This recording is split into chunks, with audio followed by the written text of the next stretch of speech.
Alright, I just got done listening to Kendrick Lamar's Damn album. And guess who he dissing? He's dissing Fox News. Damn! He's dissing Donald Trump. Damn! Oh yeah. He got a full song dedicated to Drake. Damn, damn, damn!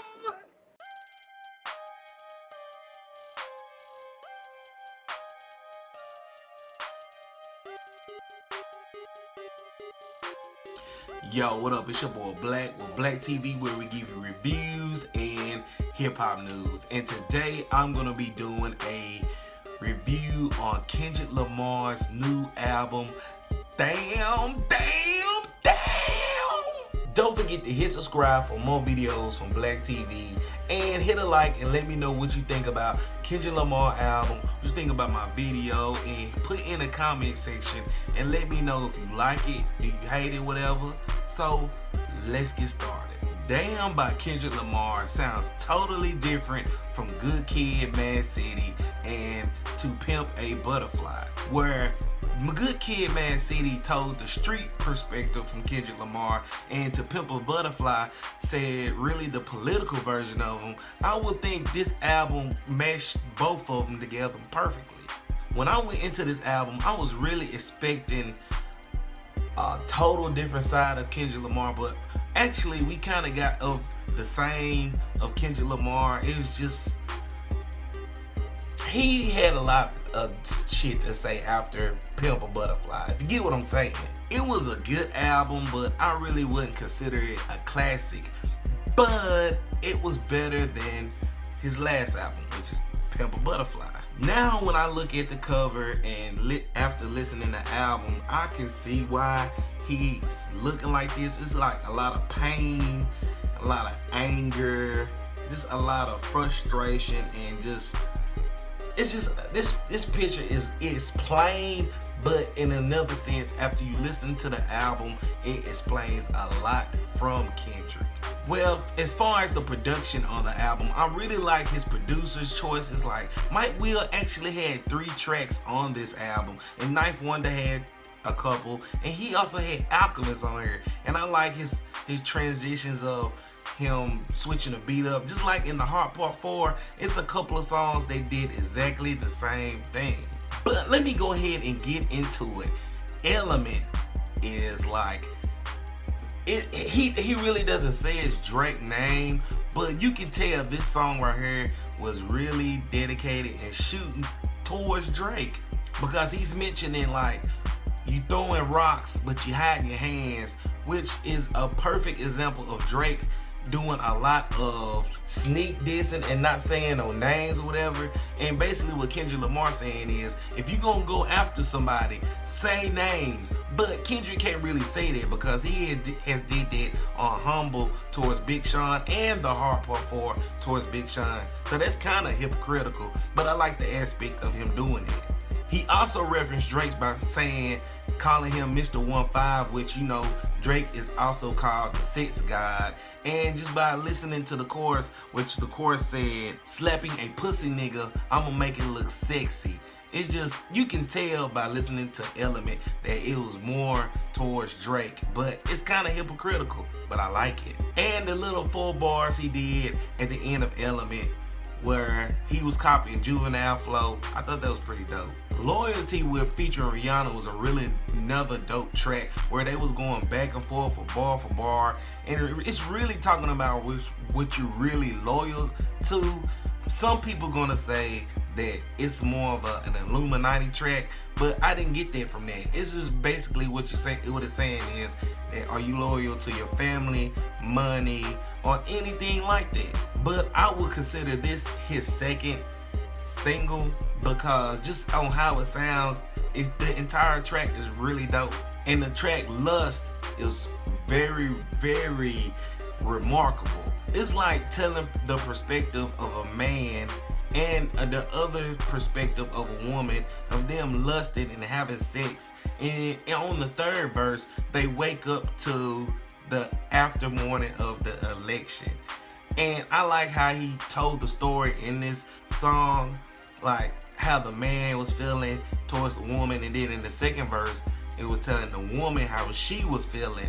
And then on the third verse, both of them wake up and basically saying that we wish this shit wasn't real because look who's in office. Basically, all it was saying was the consequences of lusting, and it was just a really dope track, and it's probably gonna go on my playlist. Fear was another dope, incredible track where it was talking about the fear of a kid living with a single parent mother. Fear was also another dope track where it started off talking about a kid living with a single parent mother that was being hard on him. And this just simple, and it's going into where he was being scared of being broke again, to where he's just going show after show after show, making all this money, and then when he come home, he just coming home to a regular crib. He ain't even have enough money to, he had the money, but he didn't want to go buy out a Lexus because he just had the fear that one day all this might be gone or whatever, and he would just want to hold on to his money. And I just thought that concept was really extremely dope, and it just should be a lesson to everybody. Like, you shouldn't go out buying jewelry or whatever or whatnot, because you're gonna have the tech IRS after you. You're gonna mess around and splurge so much you're gonna run out of money. It's just fear is just a good lesson we all should learn from. My favorite track on the album is number 2, DNA. Like, the beat was bomb, the concept was incredible. DNA is really talking about his blood has loyalty and royalty in it, which ties into him. His ancestors have been in slavery, his family and his cousins and whatever is in gangs. But he also have ties in to his heritage in Africa, which was kings and queens. And I just thought that coming off Blood, which was an interlude of the intro, was a perfect example of how he did this on this song, to Blood to DNA. And plus, he was really going after Fox News on the beginning of this album.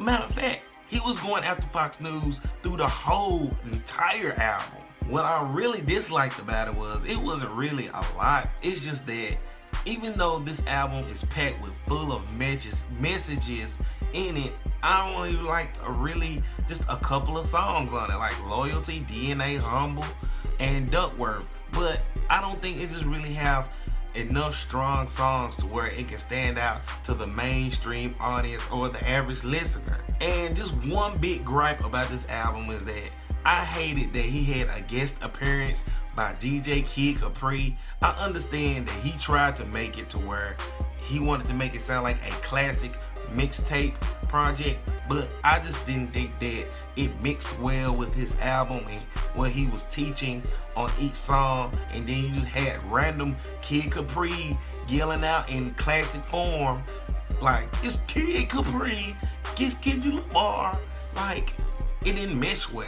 My least favorite song is number 3, Yeah, which he really went in depth on the news on how they was criticizing on what he was saying about police brutality and all the things black people is struggling through, and how his family see him on TV, and he was just telling how the good part of all of that. But I just didn't think it meshed well and transitioned from DNA to Ya, and it just really just sounded sad and complain. I really don't like sad tracks, but if I had to pick a song I didn't like, it'd be Ya. But like I said, just like Good Kid, Mad City, it told his street perspective, and To Pimp a Butterfly, it told a political perspective of Kendrick Lamar. And with this album right here, I think it told both sides into one, to where it had more street producers from East, South, and West on this album. But I didn't think that the average listener would really appreciate this album. Unlike me, I see a lot of potential in this album, but I'm gonna go ahead and give it an 8 out of 10. It's a great album. It has a lot of potential, but I'm just scared that the average person is not gonna cling on to it, and it's just gonna really not catch on to a lot of people. But He has a lot of subliminal messages in this album, especially on Duckworth. It has a secret story on how he met Top Dog at the end of it, and I thought that was really great. But you can ask a person on the street about it, and this is gonna blow over their mind. And there's a lot of that in this album. But I'm gonna give it an 8 out of 10. So what do you think of Kendrick Lamar's Damn? Do you like it? Do you hate it? Do you think he's preaching too much in his album? Do you think Kendrick is actually the best rapper alive right now? Leave in the comment section below and let me know what's your favorite track on this album. I would really like to know, and tell me why is it your favorite song on this album. Leave it in the comment section below. Don't forget to subscribe to Black TV. And until next time, I holla on Black TV. Yeah.